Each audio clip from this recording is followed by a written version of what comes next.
Hi everyone, nice to see you all here again. Today I was thinking about cleaning the flat up a bit because it's looking a bit untidy. You know, when you feel that you've got to clean something, it's so easy to clean our brains, isn't it? It's just hard work, and by giving yourself some time just to come away from that and meditate, so that you know where you are, and that you feel that you're much better and you're calm when you meditate, and it's a lot easier.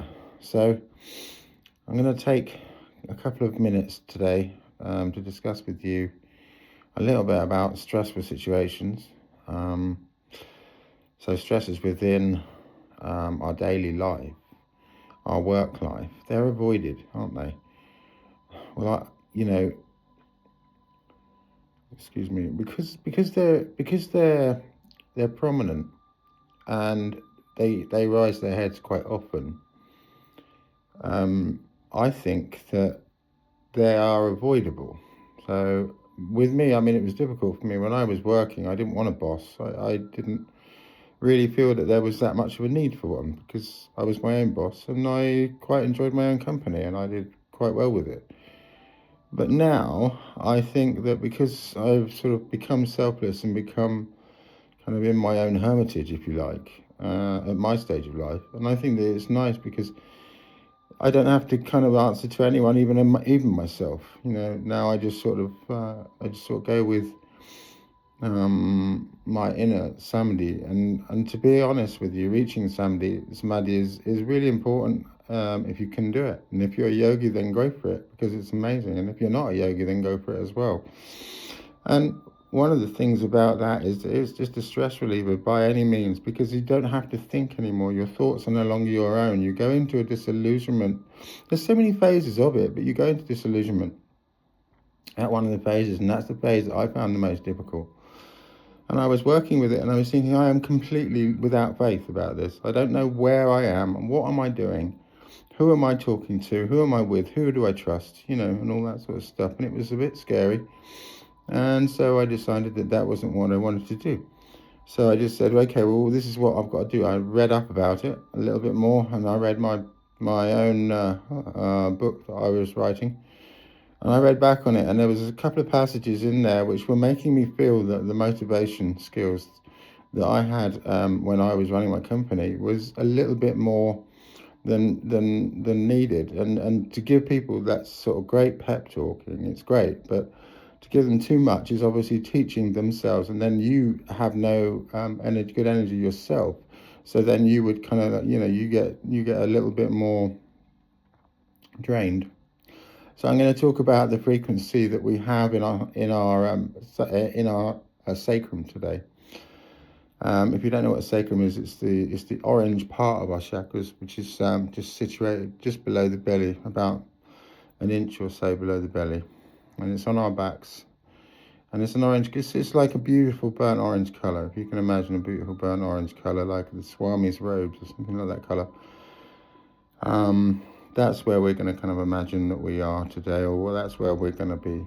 All right. So take a deep breath in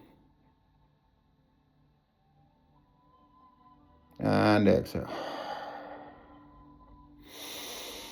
and another, and exhale, and another,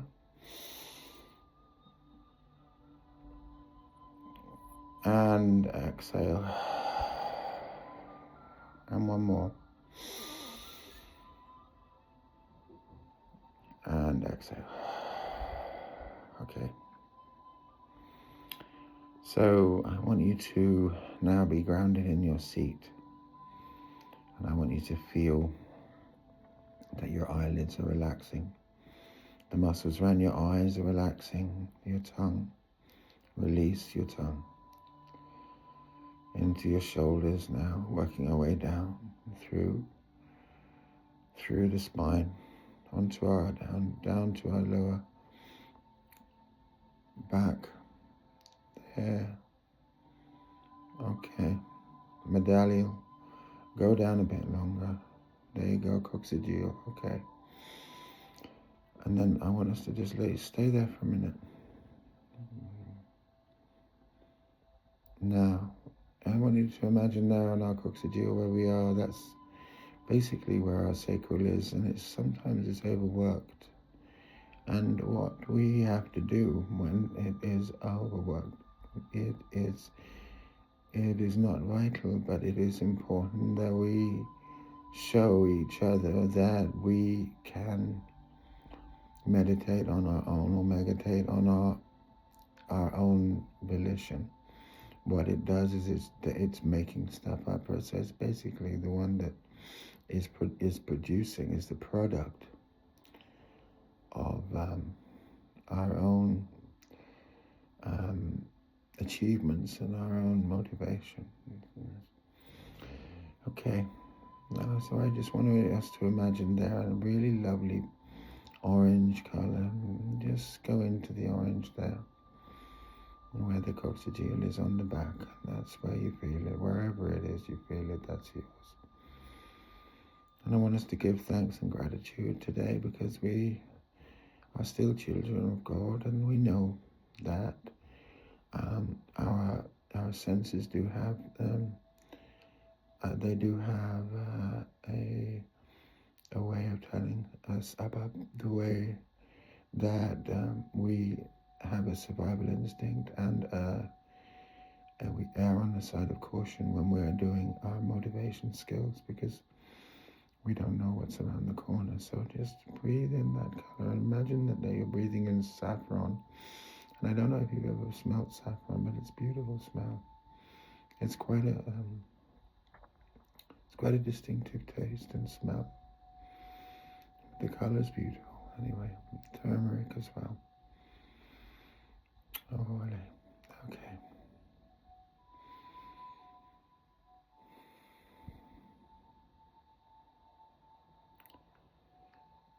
Now,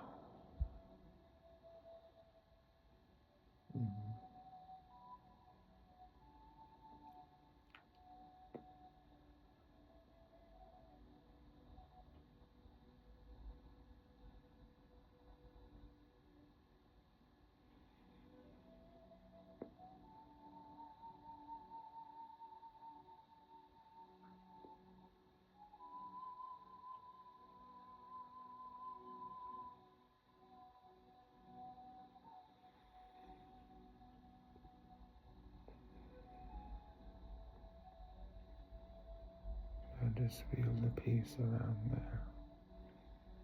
Now, some days we go into our worldly, our peaceful world out there, and we fit in where we can do. Sometimes we may feel faint. Discoveries, subtle awarenesses that we may be working out our karma. In some respects, there is karma to be worked out. That is the product of Prakriti. And also not to be too ashamed about your karma because you are doing some good work for the rest of the world, and the people that you are around at the time as well have also got good karma to work with. So just remember that. So it's peaceful where you are. It's calm where you are. You hear nothing. You do nothing. You move a little bit in your seat.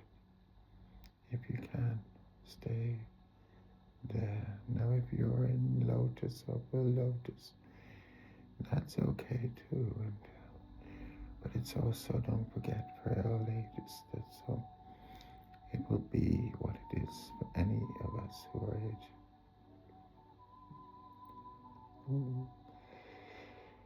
Now imagine that your bum is just completely planted on the floor or the seat, as it was when you were a guided little child.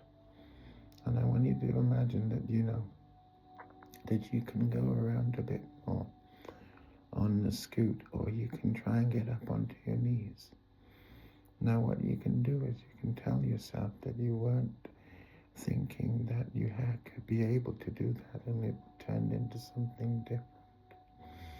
Now what I mean by that, well, I see what you mean, but you can't understand it at the moment because you may be picking up on some little bit of samyama, which is the part of your life which you need to work on yourselves. It's okay. So now that we have met Mandalari, which is a little bit above Oxygen. Okay. That's the one that gives us the determination to get on with our product and our life, the product of our life, which is the nature that we are in. We're Prakriti. And then, okay, we'll have tea with, will help to, it would help to just relieve that there. And just go a little bit deeper if you can. There. Okay. Now just settle down here for a minute and just chill right there.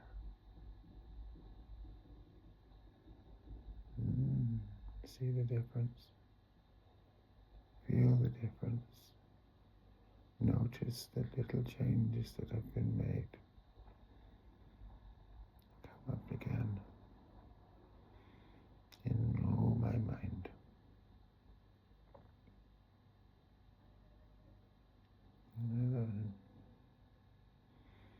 Bring up gratitude again from there.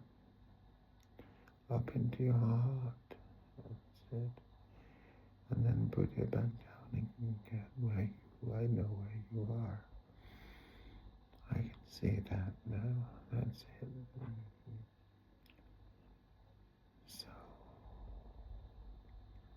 So like a dream, isn't it? Life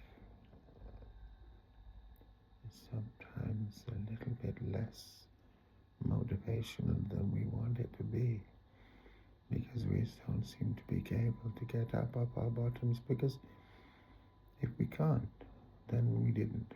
That's okay. But anyway, hey, nice one now is to do this one, okay? When we breathe in a little bit more, I want us to breathe in that orange and imagine that you've got a lion's head. The minor lion, the minor or the major, it's up to you. It's definitely a good energy to have the lion's energy, the lion's head. So if you pull it up from the coccygeal to the medallion, which is just above the coccygeal, small bit. A little bit there, that's it. Now listen to it, what the growl says to you. Is it hunger? Yeah. Because the lion's always hungry. He's always hungry, wants something to eat all the time. And what you've got to be is, you've got to be his friend.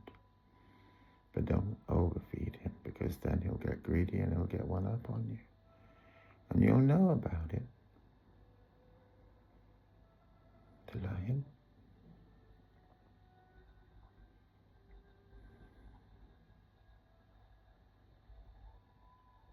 Now.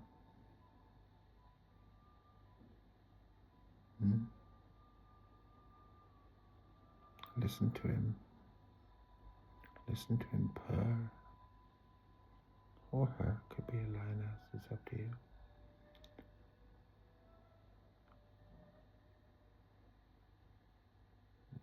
That's the best friend that you ever had. That's your motivational scales. That's your boss. That is the love of your life, be it male or female. That's your partnership with singularity. That's your partnership with loneliness. That's your partnership with grief. That's your partnership with love. All of the above is right there in that hunger. Because we strive to desire. And our desires are the things that distract us away and cause disillusionment for others. Because we can't go on listening to it. And disillusionment won't allow that. We need to know that we can get to a special level where we are.